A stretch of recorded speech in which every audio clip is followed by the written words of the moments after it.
mais da nga indi lu am solo te gis nga sëñ Cheikh Mbacke Gaïndé Fatma dafa wax ni bu ñu ne ko diw dafa jaay ngor mu ne amu ko woon. dëgg la. ndax ngor dafa cher. dëgg la ku ko am doo ko jaay. wallaay da koo amul woon boo demee. da ko amul woon. ndeysaan xam nga di nga gis koo xam ne jamono da koy traumatisé ba yooyu yëpp da koy mujj sànni. parce que seytaane dafa leen di ragal loo ñàkk. loolu la yàlla wax. seytaane dafa leen di ragal loo ñàkk. ba dafa lay gëmloo ni boo ñàkkee yow sa àdduna tukki na suuf def te c'est pas vrai c'est faux.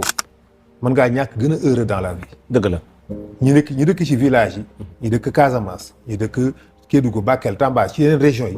nga xam ne dañoo am végétation boo demee doo fa fekk ay immeubles yu rafet ak ay gratte-ciel ay kër yu rafet ay néegu ban la ñuy am yu rafet. te yëguñu dara Dakar yëguñu dara Dakar. yëguñu dara amuñu benn fitna àdduna amuñu benn pression la vie est belle. ci ñoom.